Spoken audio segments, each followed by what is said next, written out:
Hello, hello. Welcome in to another episode of Between the Hedges. Thank you everyone for joining tonight on this wonderful Friday night and Auburn. It's officially the eve of the game for Auburn Hate Week.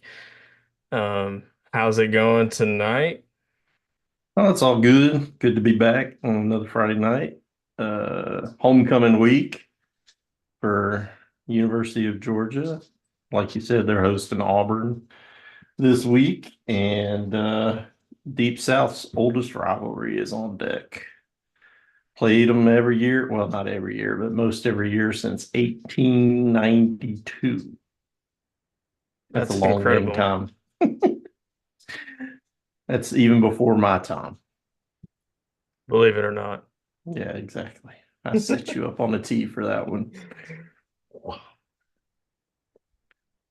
But yeah, Well, it should be a fun afternoon in Athens, Georgia. yeah, we certainly hope so, right? I mean, Yeah. we hope to come out firing on all cylinders tomorrow rather than getting a little slow start and having a nightmarish start like last week. Although we'll say the competition is a little different. It is still an SEC game, and it needs to be the same business-like mentality that we had um, for the majority of that previous game, and hopefully we come out with a big W tomorrow. Yep, I agree. Will be nice. Get back on the winning track. Now, does the offense concern you with how it started games so far this season, or do you think that's just par for the course for the last few years for It Georgia? No, I don't think it's par for the course for the last few years. I think it's a little bit getting to the point where it's a little bit alarming this season. Because every team that we've played that has had a pulse, so to speak, the first halves have just not been good. I think we've scored a total of like 16 points in those three games in the first halves of those games. You know, Clemson, Kentucky, and Alabama. Um, we were good enough to overcome the slow starts against two of those three. And even against Alabama, we were good enough to come back and take the lead, even being down, I think at one point 31 to nothing or 28 to nothing. It was it was 28-0. So, and then it was 31-7, if I remember right Yeah. at halftime. Yeah. So enough about that game. Don't want to go down that road again, but yeah, I think it's definitely something to keep an eye on. Some way, somehow, the offensive staff and Kirby and all the coaches on that side of the ball, they've got to figure out some way to get these guys on track where they're humming on all cylinders to start a game and not just digging a hole or playing tight, and getting halftime and then coming out and destroying teams. If um, so hopefully that'll change. I would say a couple of keys to for Georgia in this is that start. They got to start better offensively. I think that will go a long way for them building on the second half of against Alabama and going on down the line to the tougher games that we're going to have on our schedule down the line. And then we've got to tackle better on defense. We've had way too many. I think you can look at the stats from the two previous years, even through the first four games or whatever, and look at how many missed tackles we've had this season compared to recent seasons. And it's just a lot more than what we're used to seeing. So if we can clean that stuff up, we'll be the team that people thought we were going to be all along. because the talent's there, the coaching's there. We have the players, we have the coaching, we have the team. It's just a matter of executing. Yeah, those are two really good points. Those are probably the two biggest keys to the game. Also, another key for me, um, just turnovers, right? I mean, I Well, know it turnovers were only a problem last game against Alabama, to be fair. true. I mean, Um, you can't have four turnovers in a game and expect to win it. That just, when you're playing big boy football against big boy teams, that's a recipe for disaster, as we saw last week. right, and that's what I'm saying. Like Yeah, it but may I don't think it's going to be like that, every week or anything. no, Um, So, but I know what you're saying. Any that goes without saying. Any game, you gotta control, hold on to the ball and not turn it over. It doesn't matter who you're playing. If you turn it over four times in a game, you're going to give Tennessee Tech a good chance to stay in the game and upset you if you do that. and that's what I'm So yeah, saying. Like this is going to be Auburn's biggest game of the season so far. They're coming into town. It's our homecoming. You know, if we give them the ball four times, it's going to be a much closer game than we want it to be and than what we need it to be. This needs to be turn the page, start building confidence again, get the machine well oiled and rolling again. no, I So agree. Yeah, I agree with that. all of And that I was doesn't going to say, happen without a fast start, without a turnover-free game, or limit the turnovers on our end, and just coming out being physical and being firing, ready to go. um, another thing I would say is I guess in line with the how we start. We got to play. I want to see us play a full four-quarter game for once this season. Yes. In all phases of the game, offense, defense, special teams. I want to see us play a full four quarters like we're capable of playing. I know it's difficult to maintain that level for the whole game, and you've got another team doing their dead level best to stop you from executing the way that you're capable of executing. That's their job. But it would sure be nice to walk away from the game Saturday at evening and say, hey, they played good the entire game, not just one quarter or one half or three quarters of the four, but the entire game. Yeah, because I mean, I that's a good point. Because I harped on last time about the first 18 versus the last 42 minutes. Well, math wasn't my strong suit, but that's not 60 minutes, either way you slice it. So, and if we can put a full 60 minutes together, I don't think anybody in the country can hang with us. Um, I just Well, feel it'll like be a lot harder for whoever to hang with us, whoever we're playing. yeah. I mean, And even if you play Alabama again or Ohio State down the line or anybody, like you said, if we played our capabilities, it's going to be hard for whoever to keep up and, stay with us. I agree. and I feel like I've heard a lot of Georgia fans just out and about just talking about the fact that, oh, we're just a second half team. Well, I mean, that can't be our excuse. Part of that is we wear teams out early and then start to pull away. That's different than just, oh, flipping on a switch in the second half and only playing 30 minutes like your hair's on fire. You got to play the whole 60 minutes and execute well, not just playing like your hair's on fire. It's you got to execute and do your job. So, Well, to piggyback on that, you can only lean on teams and wear them down and stuff, and then, bully them basically in the second half when you wear them down, when you have a roster advantage. yeah,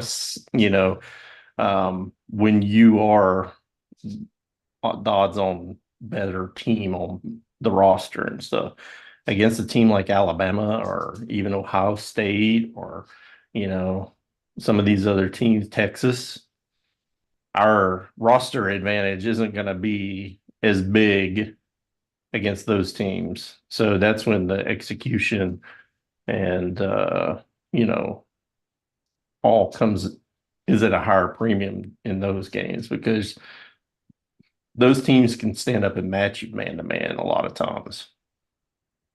And you may not be able to your advantage on your depth chart may not be as great against those teams as it is against, an average team, so to speak. Right. And I And love I would, how I love this too. I don't know if you saw this, but I love how Kirby addressed the team after the game. yeah, I did see He that. That was he was very like, encouraging. we just came up one we had one less time of One execute. moment short, Yeah, one play short. one play short, one moment short. He's like, I love how you guys battled back, got yourself in a position to win, just like we talked about.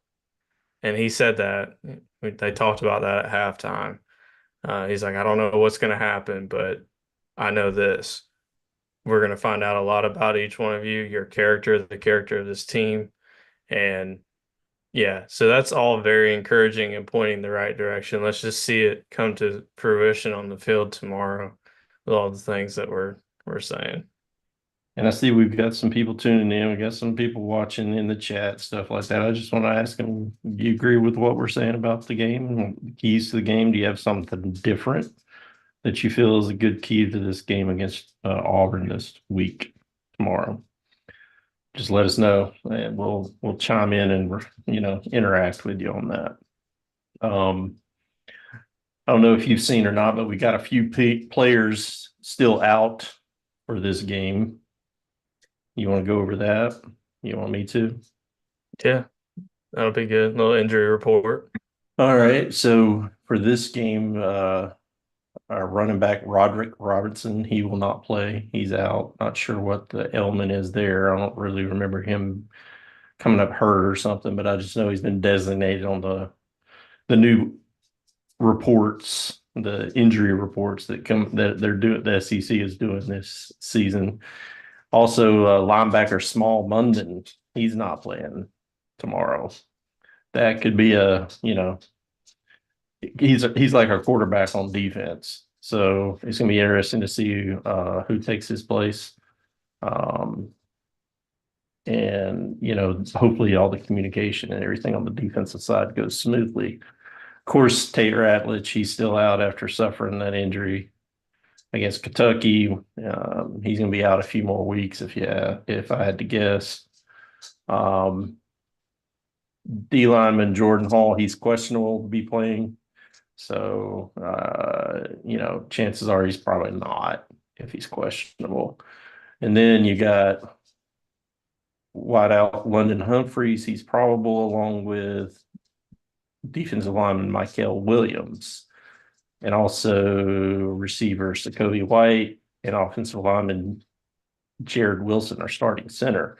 So you got a starting center who's probable, which is good. At least he's probable. Um, that means you'll probably give it a go. Hopefully, he's healthy enough to stay in there because your center's key on your offense, calling the offensive line uh, and stuff like that. And it sure would be good to see Michael Williams out there playing more than just a handful of snaps. Hopefully, he can go the majority of them and continue to, get stronger and better and ready to go against the rest, for the rest of the season. Hopefully, there won't be any setbacks. But that's about it on the Georgia side. Yeah, that I'm glad you mentioned doing the injury report because that's kind of something that's been I don't know if it's been glossed over because I think, they've mentioned it on broadcast for the games, but that was a big deal last week and it's been a big deal all season. Like we are not completely healthy. I know everybody's No, got their injuries, but we're missing some key players in key spots. Michael Williams, Tate Ratledge, just is it Justin Wilson starting Jared center? Wilson. Jared Wilson.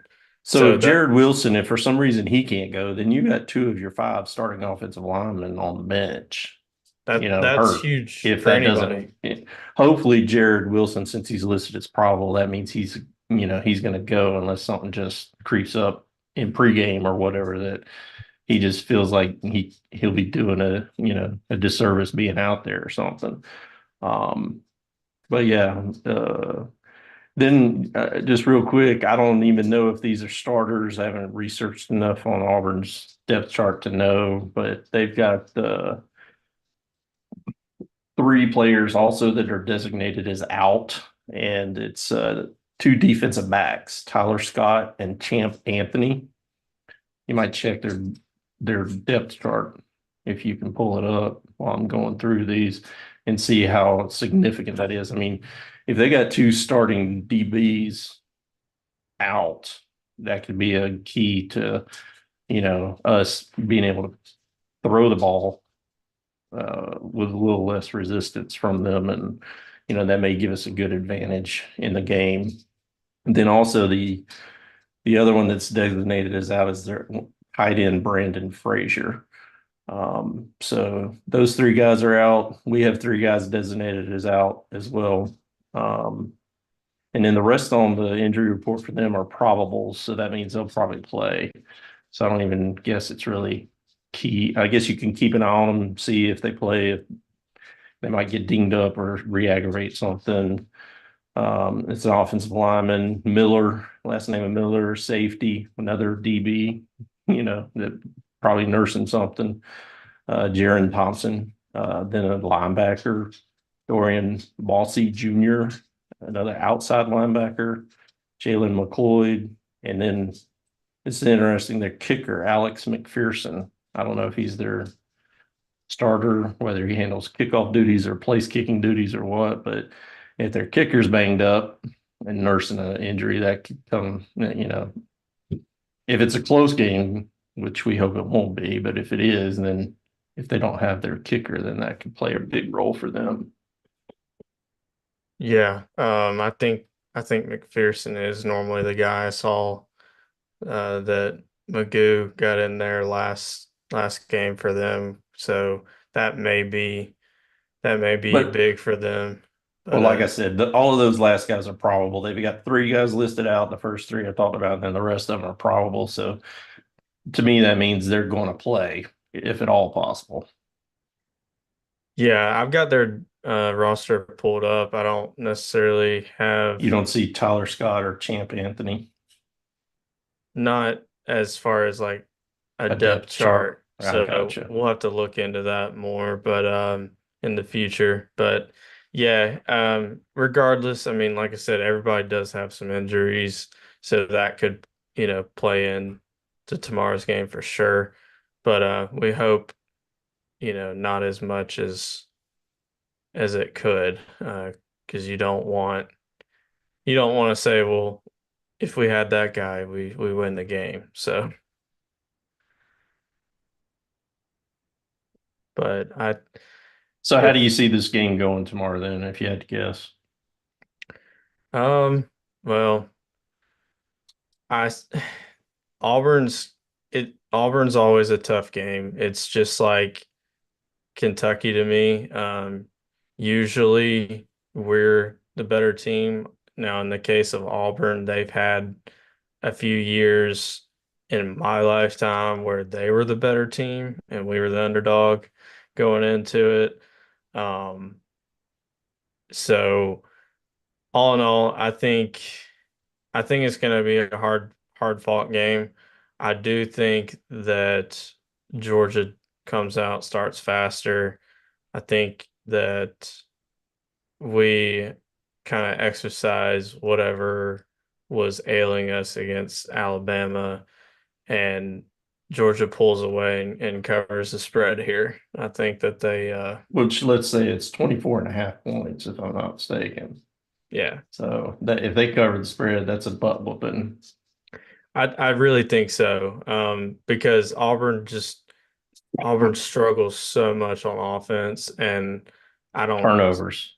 and they turn over It, the ball they a turn the lot. ball over a lot. So hopefully that continues tomorrow. And if that happens, then you have a chance of getting a defensive score, pick six type or a pick or a fumble return for a touchdown or something along those lines.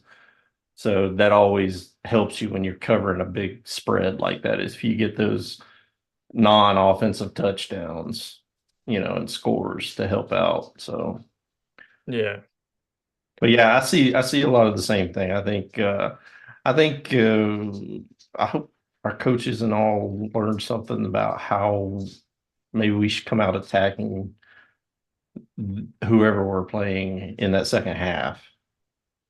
Um, I don't know if it's a mindset thing where you just got to pretend or something. Hey, we're down three scores to start the game, and come out there firing away. Um, but figure out some way to get it where we're that team rather than the first half team in a lot of these games. Um, and I see something along the lines of like us being at like 41 to 10 for Auburn, or maybe like 49-13, something along those lines when the dust all settles at the end of the game. Yeah. Yeah, give me 40, 45, 15. I'll say they get something weird. They do a 2-point conversion somewhere, or, they kick 5 field goals and that's all they get. I could see that too. So, but, would you like to share and we can go over the remaining games? Ring, yeah. Let me get that pulled up here. Do you see that? Yep. All right, let's see here. We're gonna pull up the games for this week's Pick'em contest.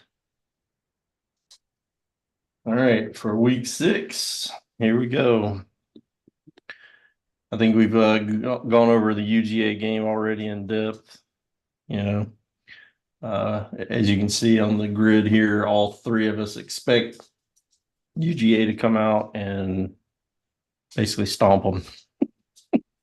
If you're covering 24 and a half, there's no other word for it really.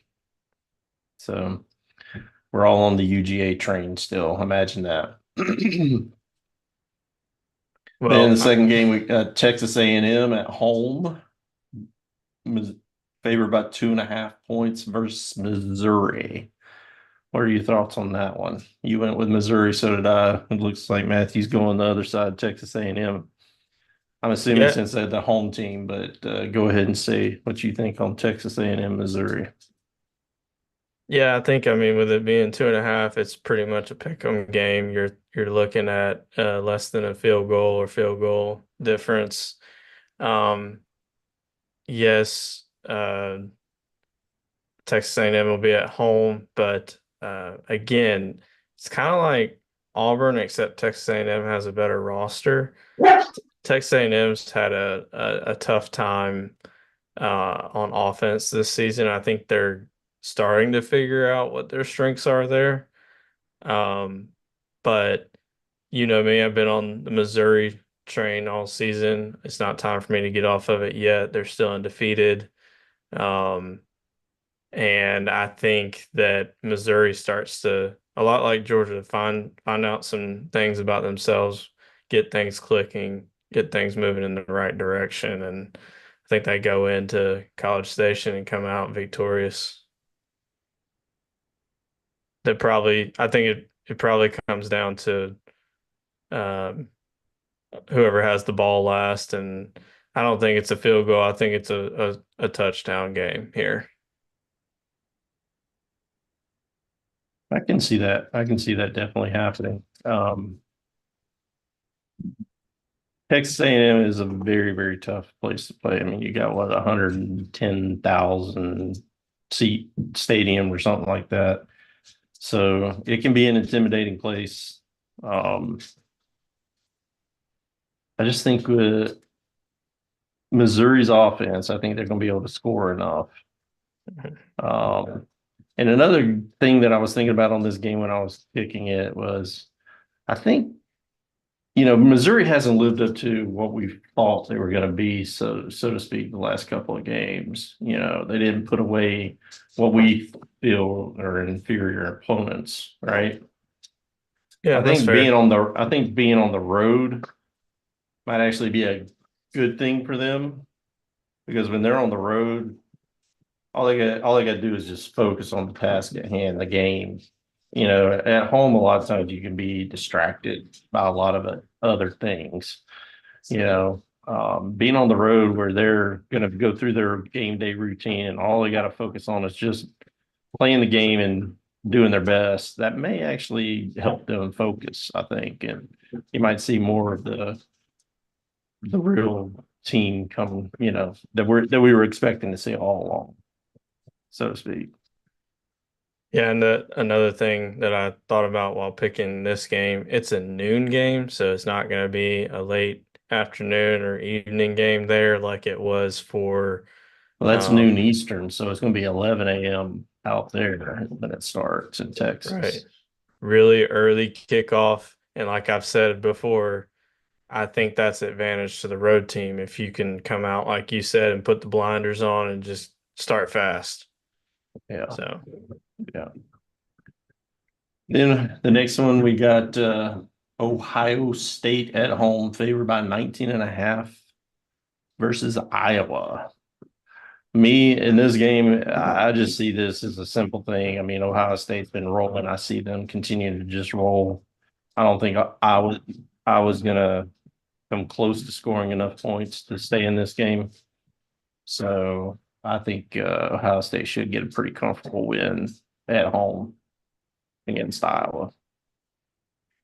yeah, I mean, I think so too. I just say what gave me a little cause for concern is just watch out. Iowa's been kind of a thorn in Ohio State's side in years past, spoiling some perfect seasons and even I think they've kept Ohio State out of the Big Ten championship before late in the season. So by beating them, so you never know. It is in Columbus, so I would expect, Ohio State to roll. And I don't think it's going to be easy, but I think they ultimately pull away and cover this and end up making it look more comfortable than it may actually be for them.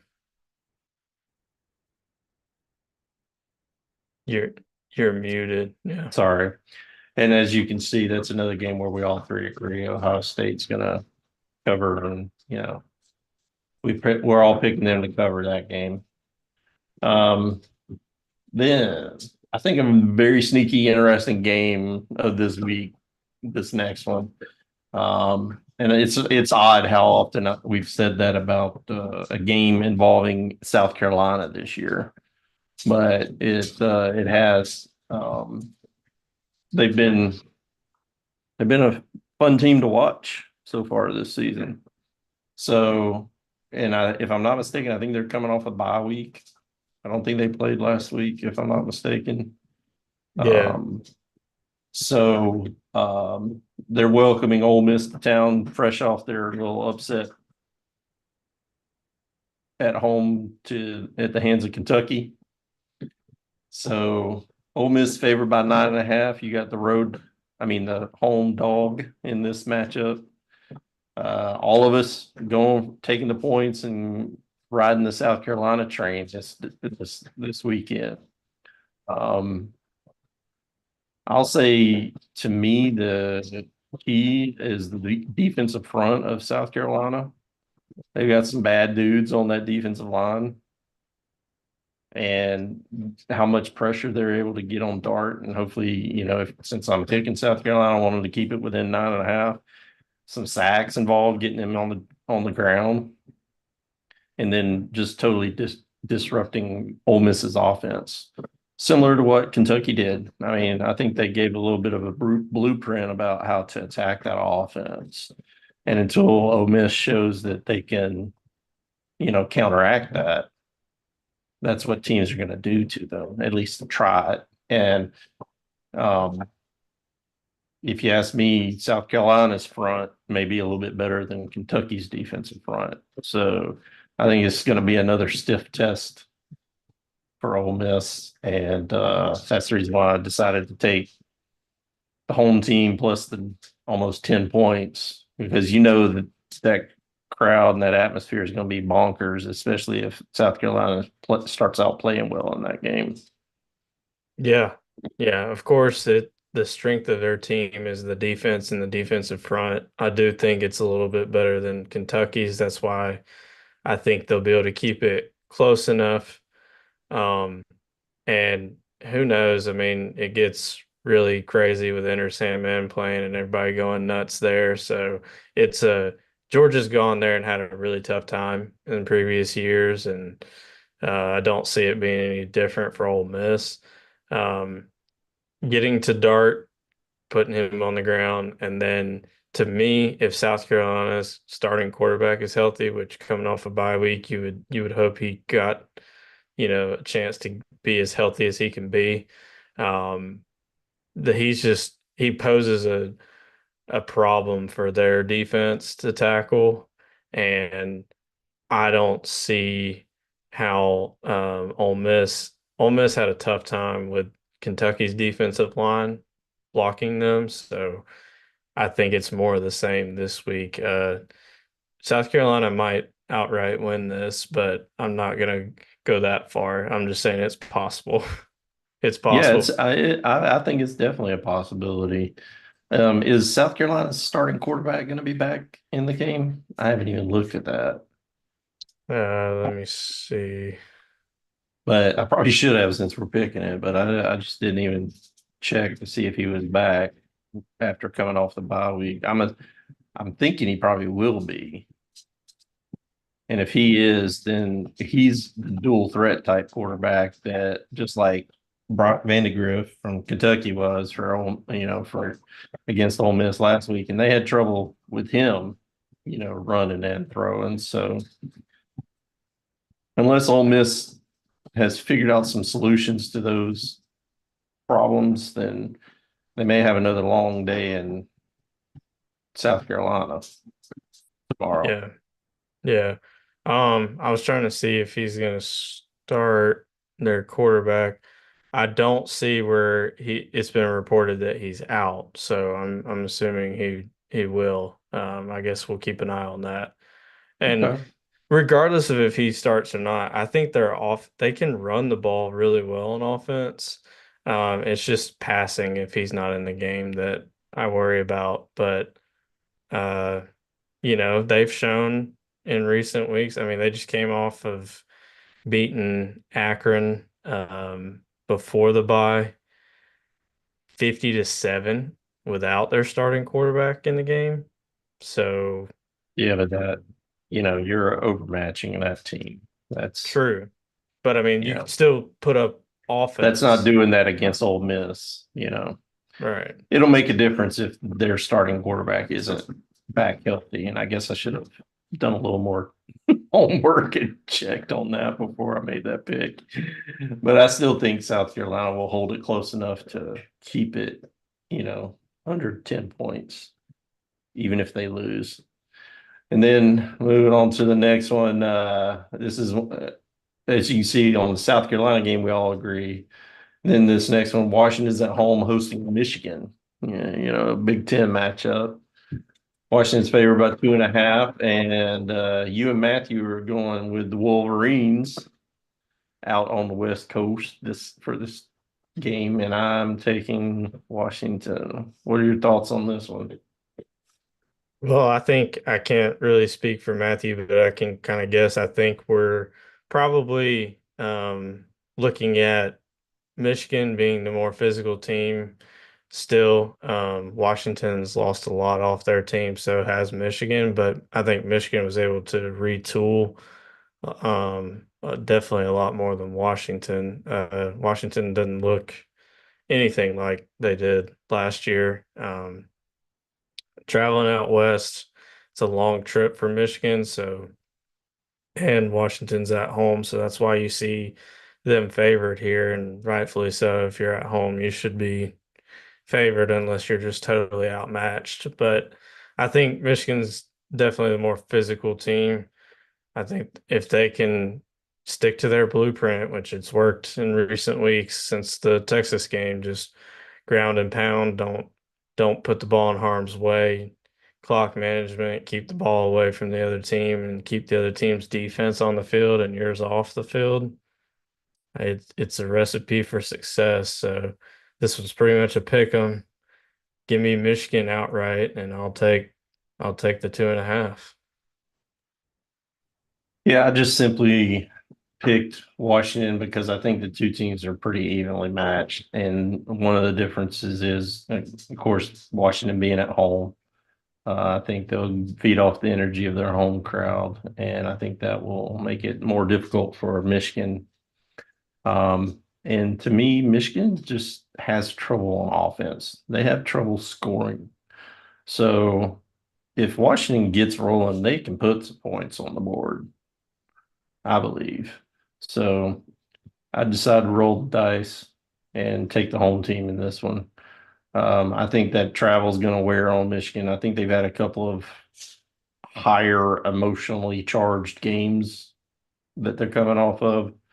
I can see a little bit of a letdown here for Michigan this game.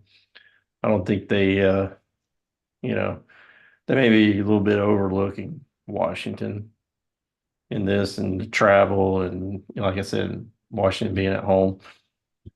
I mean, I just decided to roll the dice and take the home team. That's where I'm at on it. Yeah, I mean, this one's definitely a go either way game because of all the reasons why you gave Washington could win, just like I gave all the reasons why Michigan could win. Yeah. It's really a 50-50 game for me. I went back and forth on it, so I landed with Michigan just because I'll take physicality and uh I'll take, being able to impose your will. Okay. Well, we'll see how it turns out. That's a night game out. Well, 7:30 Eastern, so it'll be what 4:30 in the afternoon when they're playing. Um, then the final game, you can see we're all in agreement on this, picking Tennessee. Tennessee minus 13 and a half on the road at Arkansas. Um, I would say, I really, really wanted to try to pick Arkansas this game. And if I'm honest, I really, really want to see Arkansas upset Tennessee. That would be awesome. Just being selfish. Um, I just don't think it's going to happen, though. I just don't think Arkansas's got the horses to keep up in this game. I know they've got a stout defense, and I know they're going to play tough. They're going to be physical and all that stuff, but I kind of see it almost similar to when Tennessee played at Oklahoma, Mhm. and that was a little bit of a grind, but Tennessee still came out on top pretty easily in the end when the dust settled. Um, but I honestly think Tennessee just rolls a little bit more even than what they did in the Oklahoma game. So that's why I took them and decided to, lay the 13 and a half points. So I think they'll beat them by more than two touchdowns. Yeah, I agree. I really wanted to find a way to pick Arkansas because I know everybody's like, oh, it's a foregone conclusion. Tennessee can score more. They're the more flashy team. Shoot, they can score those two touchdowns in like 30 seconds on the game clock. I mean, literally, it's amazing. But yeah, But it's just a even little different when you're playing an SEC defense that is a pretty good defense. That's yeah, that's the only hesitation that I have that maybe I think Arkansas might have a puncher's chance, not of winning the game. I'm talking about covering. I don't think Arkansas is going to win this game. I really don't. But then again, I didn't think Kentucky was going to win last week either, and look what happened. yeah, go Cats. Y'all didn't listen to me. That's why I wanted this to be my Kentucky pick this week. And I want it very well may be. It very well may be. But I just couldn't do it. yeah, I just think right now Kentucky, Tennessee's just playing too good. They're scoring, they're stopping people on defense. I think that's going to give them enough of an advantage where they're just going to roll. Yeah, I think so too. And the other thing that also gave me pause, I mean, it's a night game out there. Arkansas is at home, and Arkansas actually has a pretty good quarterback now. I really like him. You want to talk about scoring fast. I mean, they throw bombs now, they can do that. They've done it multiple times. They did it last week against Texas A&M, gave them all that they could handle. So, and I think Texas A&M is gonna have something to say about, who's in Atlanta. I really do. I think they're gonna be in the mix, just like Ole Miss and Missouri will be in the mix.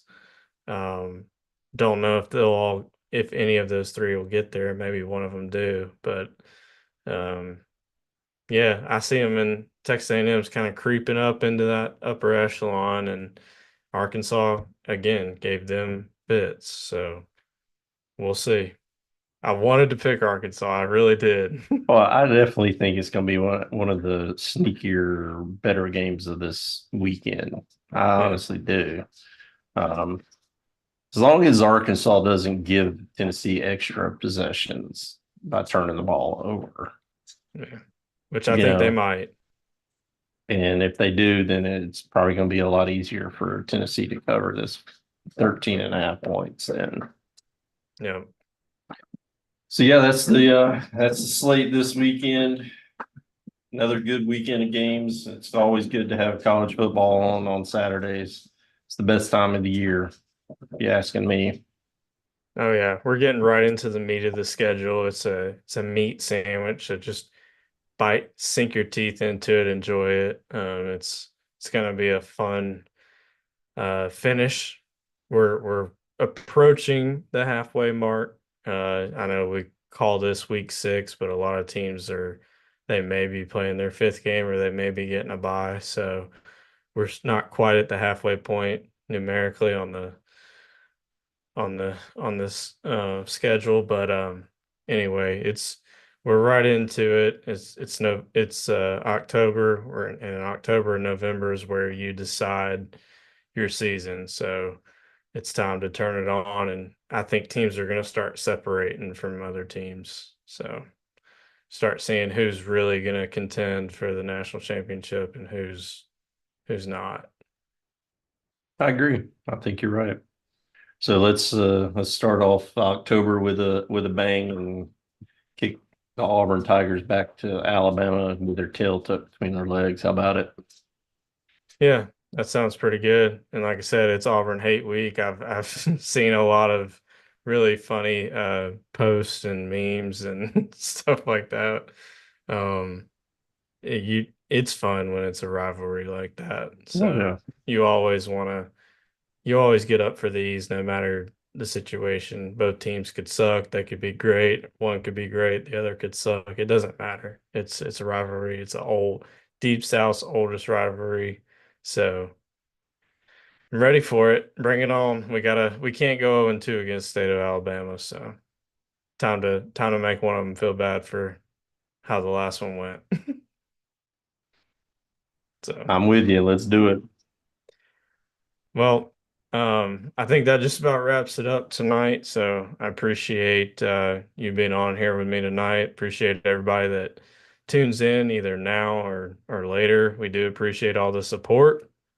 As Yeah. always, you And if know, you would tune in, tell us who you're picking this week and whoever your favorite game of the week is or whatnot, who you're picking. yep. And, we'd love to see more comments. We had a lot of comments last time, so we love that. We'll definitely get to those live, if we see them when we can, whenever you put them in there. So thank you guys. Like, share, subscribe. We want to share It's with at free to least, subscribe, by the way. You can yeah, just click the little button. It's free. It doesn't cost you anything. exactly. And it's also free to share and like. So I mean, win-win-win for you guys, in my opinion. And you'll help our channel. We want to grow. We want to reach more people. So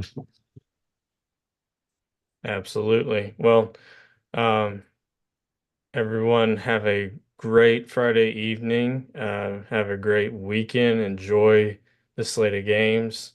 We'll be back on here again Sunday to recap and to give our rankings. So we look forward to that. Be sure to tune in then. And as always, go go dogs. dogs.